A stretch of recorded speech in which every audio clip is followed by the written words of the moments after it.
Marcos 9 e vamos ler. O nosso texto será do verso 30 até o verso 41, mas para já vamos ler apenas até o verso 37. Diz assim a palavra em Marcos 9, a partir do versículo 30.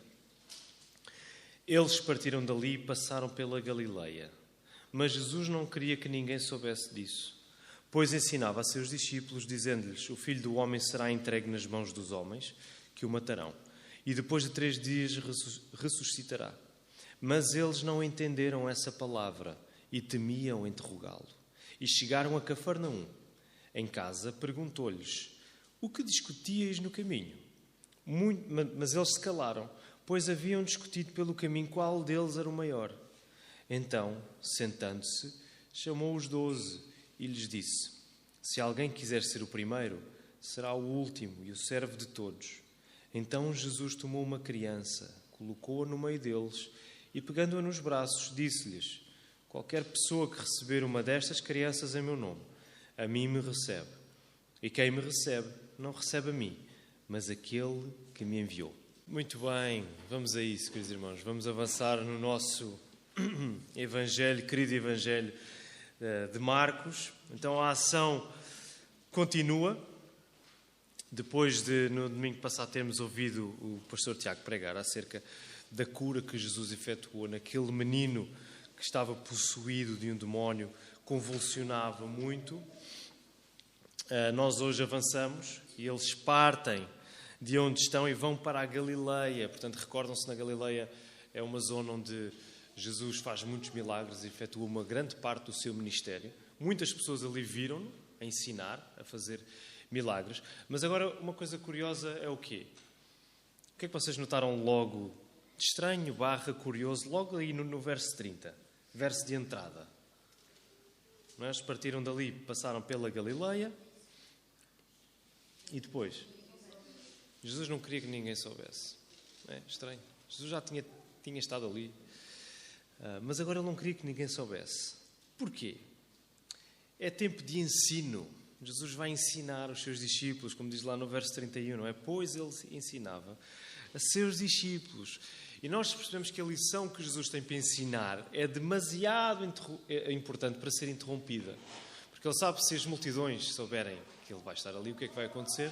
O que é comum, não só no Evangelho de Marcos, nos outros Evangelhos também, mas no Evangelho de Marcos nós temos estado a perceber isso, é que onde está Jesus, o povo vai, não é?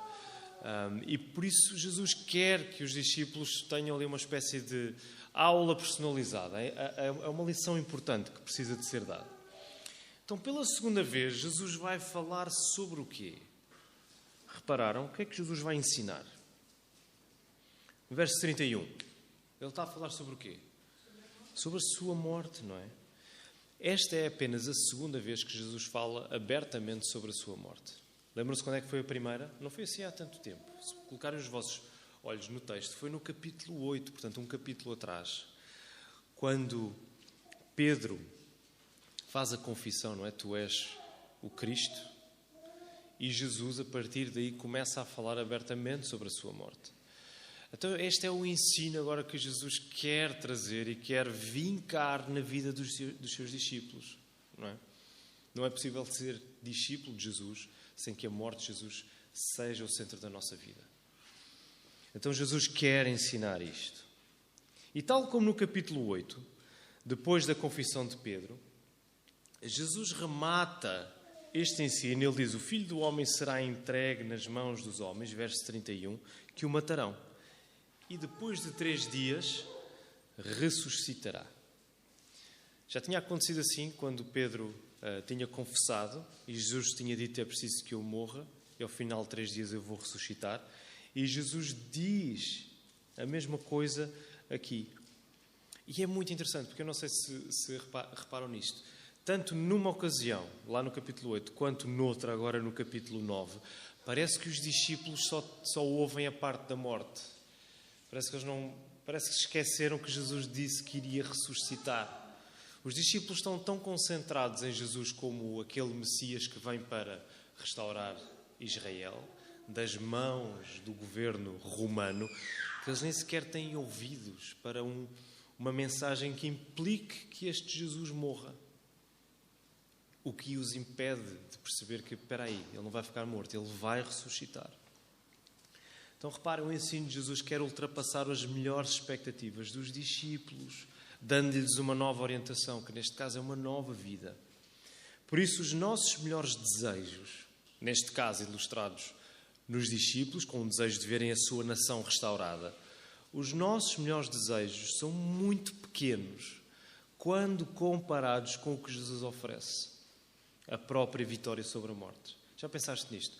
As coisas que tu te entregas a desejar para ti diariamente, para a tua família, tudo isso é demasiado pequeno quando comparado com aquilo que Jesus está a ensinar, que ele tinha de morrer, mas ele ia vencer a morte. Tudo isso é demasiado pequeno quando tu pensas que aquilo que Jesus garantiu para ti é vida sobre a morte. Nem a morte nos poderá afastar do amor de Deus que há em Cristo Jesus. Isto coloca em perspectiva tudo aquilo que tem capturado os nossos corações. E claro, Jesus deu a sua lição e nós voltamos a um clássico dos discípulos. O que é que os discípulos dão a Jesus? O que é que vocês acham que acontecem? Verso 32. Qual é o clássico na vida dos discípulos? É o quê? Eles não entendem, eles não percebem, eles teimam em não perceber o que Jesus está a dizer, não é? Verso 32. Mas eles não entenderam essa palavra e temiam, eles tinham medo de interrogar Jesus. E neste caso, o não entendimento deles significa que havia uma falha, uma falta de capacidade para entender, mas também uma disposição para ignorar. Uma disposição até para desconsiderar o que está a ser dito. De tal modo é a falta de capacidade dos discípulos que eles temem interrogar Jesus. Eles têm medo de ir mais fundo naquilo que Jesus está a dizer. Neste caso, a dureza do ouvido e o medo eram estados contínuos nos corações daqueles homens. E por isso há uma ligação importante que a palavra nos está a dar aqui. Reparem, eles não estavam a entender, ao mesmo tempo eles tinham medo de ir mais fundo, não é? De perguntar sequer, Senhor, o que é que tu queres dizer com isso? Se não ouves atentamente, sobrará o medo. Por outro lado, se é o medo que te guia, tu nunca conseguirás ouvir a sério. É interessante porque lá na Igreja da Lapa temos estado a devotar muito o nosso tempo a esta questão de sabermos ouvir a palavra. E é interessante como o fator medo entra aqui. Porque quando a tua vida é guiada pelo medo, tu não vais ser uma pessoa que ouve de facto o que Jesus te está a dizer. E quando tu não te dás a ouvir o que Jesus diz, muito facilmente é o medo que te vai tomar conta da tua vida. Muito mais facilmente tu vais ser tentado a ser guiado pelo medo e não por aquilo que Jesus diz. Os discípulos estavam muito mais focados na parte da morte do que na parte da ressurreição. E a cena continua, não é? Mais à frente, eles entretanto passam pela Galileia e chegam a Cafarnaum. E já em casa, em Cafarnaum, fica mais claro o porquê desta incapacidade cognitiva, esta incapacidade de compreensão dos discípulos. Lá no verso 33 e 34, e chegaram a Cafarnaum. Em casa perguntou-lhe Jesus, o que discutias no caminho? Portanto, eles iam de caminho e estavam a discutir uns com os outros, estavam a falar uns com os outros. Mas eles calaram-se, verso 34, pois haviam discutido pelo caminho qual deles era o maior. Esta incapacidade dos discípulos não é uma capacidade, não é apenas alguma debilidade mental, mas é uma incapacidade do coração. Porque eles estavam-se a entregar a outra coisa que substituía aquilo que Jesus estava a dizer. Eles estavam a ver quem é que era o maior da aldeia deles. Hoje o nosso texto é um pouco acerca de mania das grandezas. É claro que é sempre acerca de Jesus, mas por aquilo que Jesus está a ensinar, nós vamos ver que a nossa mania de grandezas vai ser colocada em causa. E aqueles discípulos estavam preocupados acerca de qual deles era o maior. Como é que nós poderíamos esperar que os discípulos compreendessem o ensino difícil de uma vitória conquistada na morte? Reparem, como é que nós poderíamos esperar que os discípulos conseguissem compreender no coração o ensino de uma vitória conquistada na morte, se os corações deles estavam transformados em pódios? Existe a palavra pódio no Brasil, não existe? Ok, então estamos na mesma página. Então, o coração daqueles discípulos estava transformado num pódio. Terceiro, segundo, primeiro lugar, para ver qual deles era o maior. É claro que eles não iam ter espaço para acolher a mensagem difícil de Jesus acerca de uma vida melhor vem, uma verdadeira vida vem, mas vem através da morte. Porque eles estavam preocupados em estabelecer quem é o melhor já, quem é o maior. Como é que nós vamos conseguir chegar ao primeiro lugar aqui, agora, sem sofrimento? Jesus então dá a frase que define tudo o que eles precisam. Verso 35. Jesus senta-se, chama os 12 e lhes diz, é interessante porque Jesus vai largar assim uma tirada forte, que os vai colocar em causa. E quando isso acontece na nossa vida, quando nós queremos dizer assim alguma coisa, parece que precisamos de nos acalmar primeiro como Jesus fez. É preciso sentar primeiro, é preciso, ok, agora aguenta-te, segura-te, que isto vai descolar. E Jesus senta-se, chama os 12 e diz, se alguém quiser ser o primeiro, será o último e o servo de todos. A lógica, reparem, esta é uma lógica que não é uma lógica terrena, não é uma lógica do mundo. A lógica do mundo é aquela que os discípulos estavam a mostrar, não é? Qual de nós é o maior? Mas esta é uma lógica dos céus, que vem do próprio Filho de Deus. E esta é uma lógica que é absurda para o mundo. Apenas um coração transformado é que consegue compreender e aceitar o que está a ser dito. Daí que os discípulos sejam incapazes de compreender no coração que para o reino dos céus, de facto, invadir a terra, para que o verdadeiro reino de Deus venha e tome conta de Israel, é preciso uma lógica igualmente invertida. É preciso vida através da morte. Por isso agora aplica isto à tua vida. Repara, o serviço que tu fazes, o teu serviço, é a demonstração prática da lógica da cruz. É a demonstração prática daquilo que Jesus fez primeiro na tua vida. Tu não serves para seres salvo no teu sacrifício. Okay? Tu não és chamado a servir para que, servindo então, Deus olhe para ti e te salve. Tu serves porque já foste salvo no sacrifício de Jesus. Portanto, isto inverte completamente o que os discípulos estavam à espera. Eles não têm ouvidos para aquilo que Jesus está a dizer, porque eles estão preocupados em chegar ao primeiro lugar, em chegar, nesse sentido, à vida que eles almejam, sem terem de passar pelo facto de ser preciso Jesus morrer. E o exemplo imediato que Jesus apresenta, no verso 36, é um teste, no fundo. Ele vai fazer o quê? Ele toma uma criança, coloca no meio deles, pega-a nos braços e diz-lhes, qualquer pessoa que receber uma destas crianças em meu nome, a mim me recebe, e quem me recebe não recebe a mim, mas aquele que me enviou. É interessante. É engraçado, Jesus parece, ok, ele deu o ensino, ele disse, quem quiser ser o primeiro será o último e serve todos.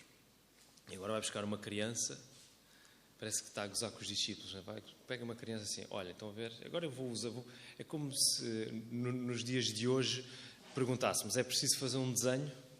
Querem um desenho? Jesus não faz um desenho, mas pega numa criança, coloca ao colo para servir de ilustração àquilo que ele está a ensinar. Reparem, isto não significa que recebemos Jesus quando fazemos algo, porque, como Jesus diz assim, não é? Quem receber uma destas crianças em meu nome. Jesus não está a dizer que nós recebemos Jesus quando fazemos algo, não é essa a lógica.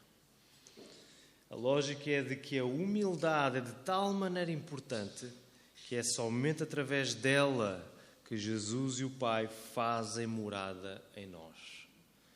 Só através de um coração quebrantado, que reconhece que não é nada, é que o Pai e Jesus e o Filho fazem morada nesse coração.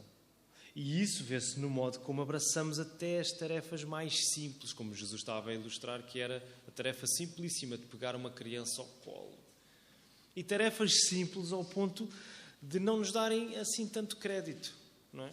A que é que poderíamos equivaler hoje esta tarefa de pegar uma criança ao colo, que na altura não era assim vista como muito digna?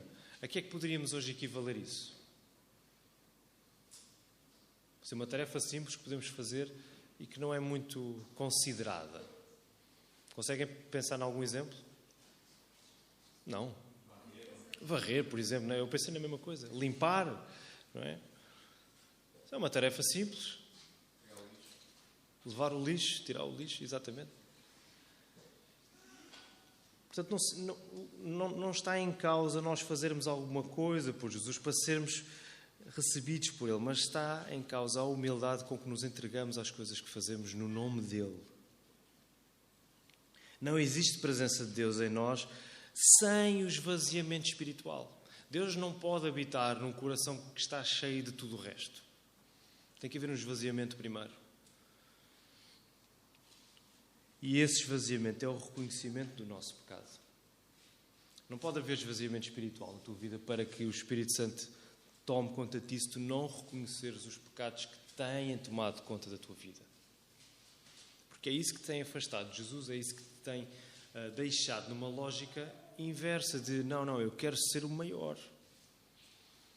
Sem ter de passar pelo sofrimento. Eu quero ser considerado o maior. Tu vais sempre desprezar o caminho da humildade, o caminho mais simples.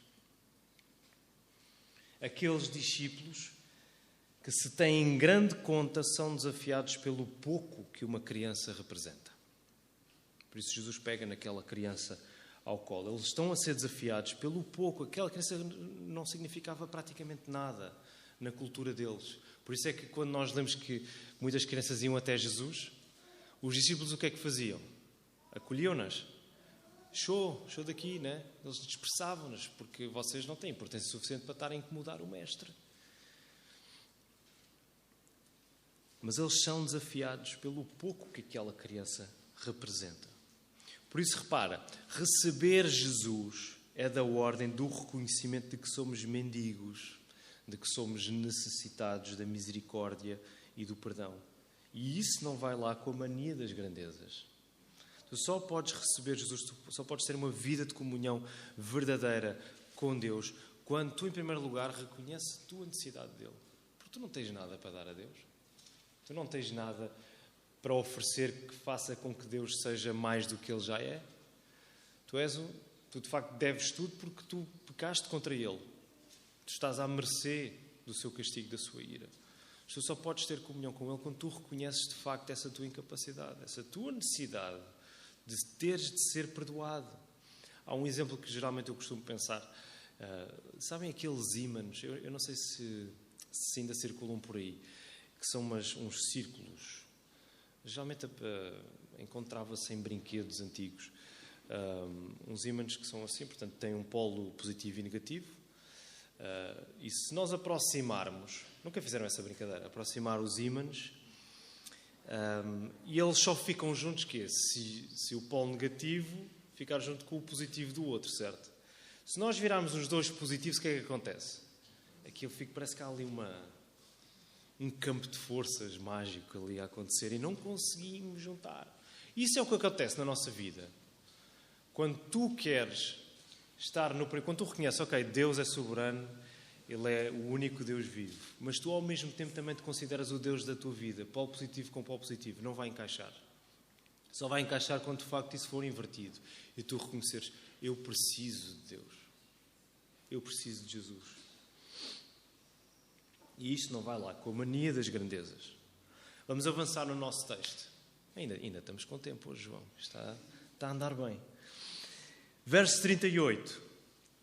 Disse-lhe João: Mestre, vimos um homem que expulsava demónios em teu nome, e nós o proibimos, pois ele não nos seguia.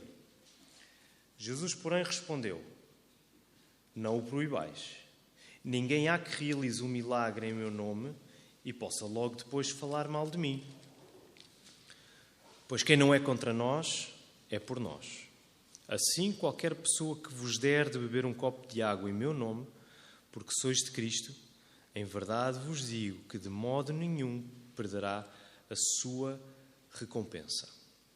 Então nós temos a toada bem presente connosco. Os discípulos estavam a caminhar no sentido de ver quem é que era o maior deles. Jesus, no entanto, está a trazê-los para o outro lado. Não é? O primeiro será o último e o servo de todos. Tu queres ser de facto o primeiro, tu tens de ser aquele que serve.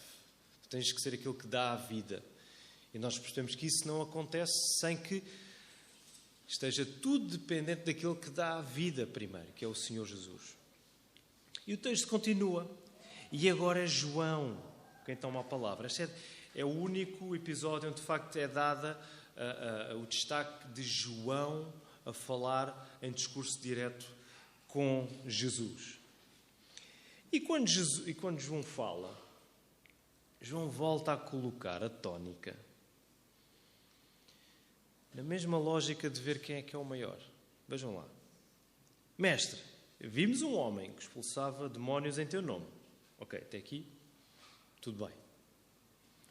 E nós o proibimos, pois ele não nos seguia. Já repararam? Onde é que João está a colocar a tónica? Neles, não é em Jesus. Havia um homem que expulsava demónios em teu nome, certo? E nós aqui, os 12, nós o proibimos. Como é óbvio, então estamos cá para isso. Não é? Nós até sacudimos o pó nas aldeias onde não nos ouvem, nós estamos cá para proibir. Pois ele não te seguia a ti? Não, ele não nos seguia. Nós estamos aqui, não é? Nós é que somos. Então João volta a colocar a tónica na posição de orgulho em que os discípulos insistiam. Ao pregar este texto há muitos anos, em 2012, creio, o pastor Tiago dizia o seguinte. Ele dizia que, servindo ao Mestre, os discípulos parecem mais preocupados em servirem as suas próprias reputações. Quão frequentemente é que isto não acontece connosco, queridos irmãos? Servindo a Cristo, tendo uma vida de igreja, uma vida de compromisso, uma vida de trabalho, de serviço, nós, no fundo, não acabamos a servirmos mais a nossa própria reputação. E nós conhecemos a mensagem de Jesus, nós conhecemos a mensagem da cruz, mas quão fácil é nós cairmos na mensagem oposta, estarmos mais dispostos a defender a nossa reputação do que a colocar a ênfase em Jesus. Mas Jesus vai responder, não é? Mais uma vez, Jesus responde sempre, dizendo o quê? Lá no verso 39. Não o proibais. Portanto, Jesus proíbe os discípulos de proibirem outros. Não o proibais. Ninguém há que realize um milagre em meu nome e possa logo depois falar mal de mim. Não vos faz lembrar uma outra passagem? Esta frase de Jesus. De pessoas que realizam milagres, fazem coisas extraordinárias em nome de Jesus, mas que no final não são assim tão de Jesus quanto pareciam. Faz-vos lembrar algum texto? Sabem onde é que está esse texto? Está aqui na parte de trás da nossa cabeça, alguns, não é? Em Mateus 7, no Sermão do Monte, não é?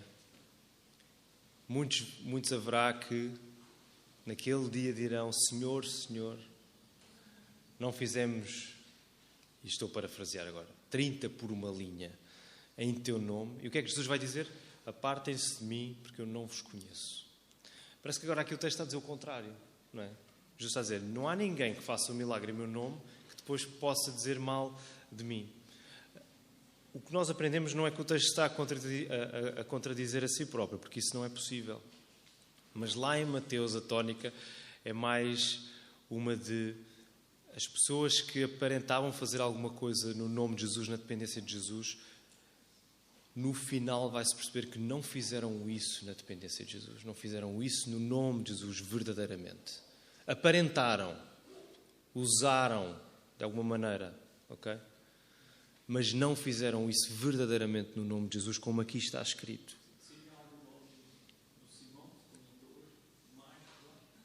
O Simão em Atos 8 também, que queria comprar o poder do Espírito Santo aos apóstolos para poder invocá-lo. Não é? É parecido o exemplo. Mas aqui Jesus diz o quê? Não há ninguém que realize um milagre em meu nome e depois possa falar mal de mim. E mais uma vez, o que é que isto significa? Nós estamos diante da confirmação de que a verdadeira grandeza não se faz de performance, que era o que os outros faziam lá em Mateus 7. Era o que Simão, o mágico, queria fazer em Atos 8, uma performance, mostrar alguma coisa extraordinária, sobrenatural até.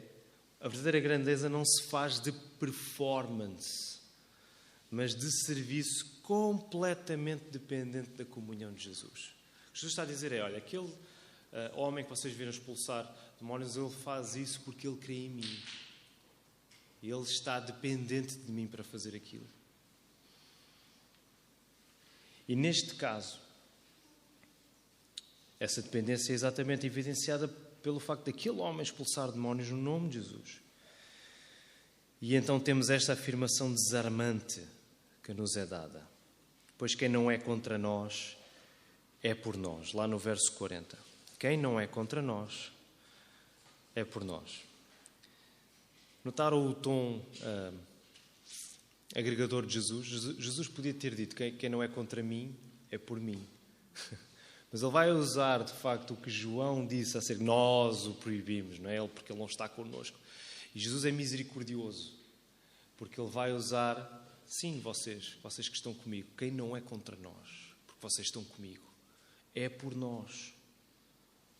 O que significa que quem não é, por outro lado, quem não é por Jesus, é contra ele.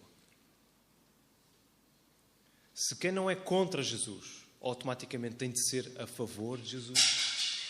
Quem não é a favor de Jesus, automaticamente tem de ser contra Jesus. Percebes a implicação disto? Não há terreno neutro em relação a Jesus. Nós nunca podemos dizer, eu não quero bem nem mal a Jesus, eu estou cá na minha e acho que não vou sofrer dano por causa disso. Isso não existe.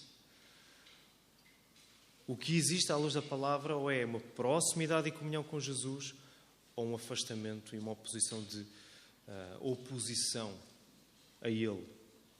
Ou estás com Ele ou estás contra Ele. E Jesus está a dizer aos discípulos, vocês não podem estar comigo se não for numa lógica de humildade, de serviço, de serem os últimos e servirem os outros. Não é possível estar comigo de outra maneira. Porquê? Porque eu próprio vou fazer isso por vocês. Eu próprio vou dar a minha vida e vou recuperá-la. E o nosso texto termina, à semelhança do exemplo da criança no colo de Jesus, como já vimos, com um elemento talvez ainda mais pequeno. Que é o quê? Um copo de água. Por falar nisso, preciso beber um pouco. Sinto a boca um pouco seca. Então Jesus vai pegar outra vez num elemento pequeníssimo para novamente ilustrar aquilo que ele está a ensinar aos discípulos. Que o verdadeiro serviço não está no tamanho da tarefa, mas na identificação com Cristo. Okay? O verdadeiro serviço na tua vida não está no tamanho da tarefa que tu és chamado a fazer, mas na identificação com Jesus. Isto desarma-nos e liberta-nos ao mesmo tempo. Porque é muito fácil, num certo ponto da nossa caminhada com Cristo, nós acharmos, não, chegado aqui, eu só vou aceitar cargos a partir desta responsabilidade. Não é? Eu não vou descer na minha carreira. Só que o ministério cristão, a vida cristã, não é uma questão de carreira profissional, é uma questão de serviço.